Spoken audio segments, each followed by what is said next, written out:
ধর্ষণের বিচারের দাবিতে রাতে বিক্ষোভ ৩ বিশ্ববিদ্যালয়ের, ঢাবিতে আল্টিমেটাম।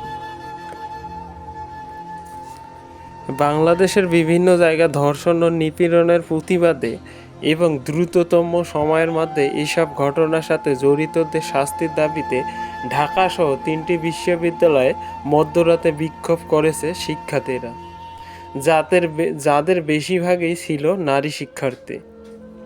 এর মধ্যে ঢাকা বিশ্ববিদ্যালয়ে বিক্ষোভ ও অবস্থান থেকে ধর্ষণের ঘটনাগুলোর বিচার নিশ্চিত করার জন্য সরকারকে ২৪ ঘন্টা সময় বেঁধে দিয়েছে শিক্ষার্থীরা। সেটি না হলে স্বরাষ্ট্র উপদেষ্টাকে পদত্যাগ করতে হবে বলে দাবি জানিয়েছেন শিক্ষার্থীরা।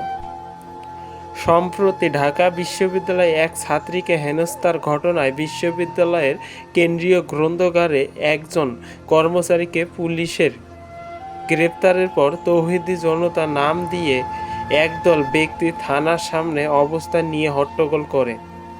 পরে বৃহস্পতিবার এই ব্যক্তি আদালতে জামিন পান। এ ঘটনার পর ঢাকা বিশ্ববিদ্যালয়ের বিভিন্ন বিভাগের শিক্ষার্থীরা অভিযুক্ত ব্যক্তির শাস্তির দাবি করে বিবৃতি দিয়েছেন।